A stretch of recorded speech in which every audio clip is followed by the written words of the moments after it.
Hello, National Master Luke Calhoun here, nationally board certified teacher and professionally titled chess player. And this is my family. And this lesson is, of course, on teaching kids chess. So I'll let my family go ahead and say their name and their age. My name is Avery and I'm 7 years old. My name is Ella and I'm 7 years old. My name is Lucy and I'm 5 years old. That's great. And you girls like chess lessons? Yes. Okay, so in this video, I'm going to talk about how to teach kids chess. This is not a there's probably some players that are like super competitive. They want their kids to be super grandmasters and tour Europe, and this is not that type of video. I'm more laid back. I want them to enjoy chess, to have fun playing it, and to win maybe a few trophies, as you can see from behind us, in the process. So it's more about them growing and learning to find challenges fun, and so this is kind of the philosophy I'm gonna use. So I'm gonna go ahead and teach today, and I'm gonna start with Lucy, and she's 5 years old. She just learned how to move the pieces, and she's learning to figure out hanging pieces. And so we're gonna do a little bit of a strategy. So usually I give them like a gummy or something if they find the right answer, and also maybe a gummy just for doing the lesson in the first place. But everyone has their different motivations. And so, Lucy, what I'm going to do is I'm just going to set up a position, okay, with the pieces. And what I want you to do is see if you can figure out which piece of blacks you can take. So let's just say black castles. Go ahead and look at the position and tell me, which one can you eat? Which one's yummy? They can't see which one you're pointing to. Which one is that? The queen. Yeah, and who's going to eat the queen? Who can eat pawn. it? The pawn can eat it. Good job, Lucy. High five. Woo! Okay, let's do another one. Okay. Just get a pawn and I'll get a whole queen. And you'll get a whole queen. Okay, so if I go here, which one of black's pieces can you eat? Then the pawn. The pawn? Okay, and what can eat it? The pawn. No, which one can you eat? This one. The pawn. And who's going to eat it? The knight. The knight. Okay. Is there anything dangerous about that move, though? Yeah, this pawn could take. Oh, do you want to trade a big knight for a little pawn? No. Then keep looking. That was a good try, though. That was a good guess. Can you find something else you could eat? What can you eat?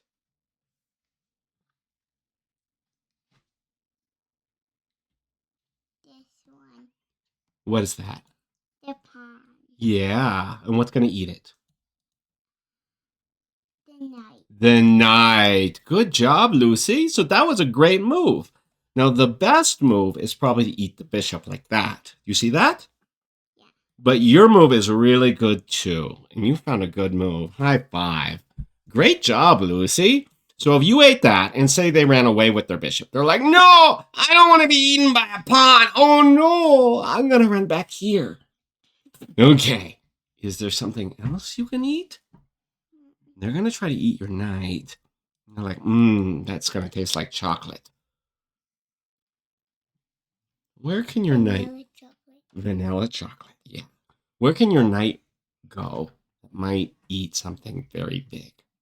The rook. Yeah, the rook! Great job, Lucy! And then you would be winning. Okay. That's enough, Lucy. Okay, was that fun? Yeah. Okay. So why don't you go and go over into that room, and then I'll talk to Avery and Ella about some chess lessons, okay? But I want to watch. You can watch. Okay. You want to come up here? Yeah. Okay. Is there room, girls? For Lucy? No, I don't think so. Okay. Lucy, you can sit on my lap for this next lesson. Okay? Okay. You ready? Okay. Here we go. Here we go. Avery coming to view. Okay. Ow. So for the twins, so Avery likes to like attack, and so she's learning what opening? Avery.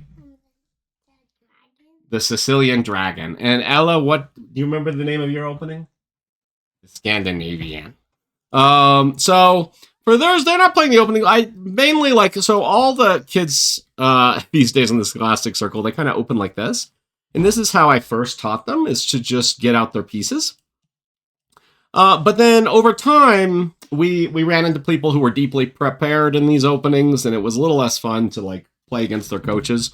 So I just taught them ways of getting out of book. Okay, so I taught them that against e4, we would play the queen pawn opening, and this is the Scandinavian, to just get them get their opponents out of book, and then they could just play chess. And the other is playing just this dragon, and they're just putting their knights here, here, here, here, here. I don't really recommend a ton of time on openings, but sometimes if your kid is feeling like a little more anxious, it's nice to know, like before, you know, the game, exactly where they're going to put all their pieces. Do you girls like learning openings? Yeah. Yes. Okay. So let's have a little bit of puzzles for Avery and Ella. So I'm going to do the same thing, but I'm going to make the puzzles a little bit trickier. Okay, so let's have Ella answer first. Ella, what is the best move for black? Here, I'll flip the board. So you're playing black. What would you do? Tell me when you see it. Take that pawn. With what? Knight. The knight. And why is that a good move? Because it forks the queen and the rook. The queen and the rook. Good. It also forks another big one. Can you guess, Lou? The king. The king. Yeah. That would be good.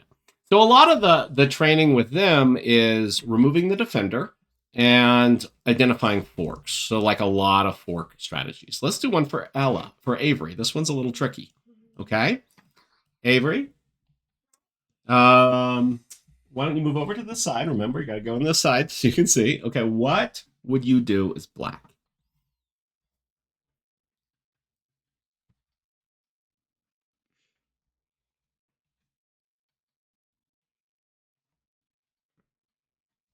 If you want a hint, let me know.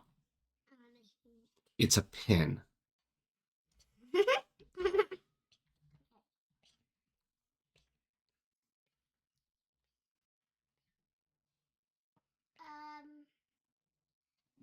that bishop there. Where? Tell me when. Yeah. Woo! And why is that a good move? Because it pins the queen and the king. Yes, it pins the queen to the king. Why can't they just eat you? Because the knight's guarding. Because the knight's guarding. Good. Good. Okay. So basically what I do is, and you know, when you're first starting with kids, this is after a little bit of prep, you can offer like odds where you can just play with only a rook against them and see like what's going on. You can also set up the position so there's only a few pieces on the board. So like have this only bishop and knight here and just practice this movement and only the queen and king here. And that way they learn pins, and then you identify each one as pins. Susan Polgar has a great book that kind of goes through in order of difficulty, like the things to do, starting with hanging pieces and a lot of mate and ones. Do you want to end, Lucy, do you want to end on a mate and one? Yeah. You want to see if you can find a checkmate? Yeah. Okay, let's do this. Let's go here, here, here. Give me a second to find checkmate. We'll put that there. Okay. Lucy, what is the checkmate move?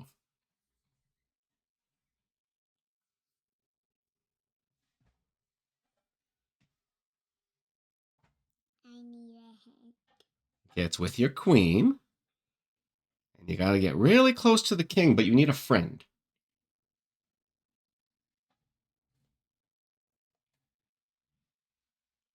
The queen goes here and eats the pawn. Okay, but what if they eat you all up, Lucy? Then Yes, the bishop. Good, she's pointing at the bishop. Okay, so my recommendations on the basics are keep lessons pretty fast, like 15 minutes, maybe 20 minutes. Make sure there's lots of rewards. These girls are going to get some nice treats after this. Let them redo when they mess up. Go ahead and give hints when they get too stumped, but give them a moment before you just kind of rush in and give them the answer. Start with basic mate and ones, simple patterns, and then build up with hanging pieces, and then finally forks and pins to move things up. Anyway, thank you guys for watching. Hopefully this is helpful. I'd love to give more talks about working with kids and what you can do to help them grow. Everyone say bye. Bye.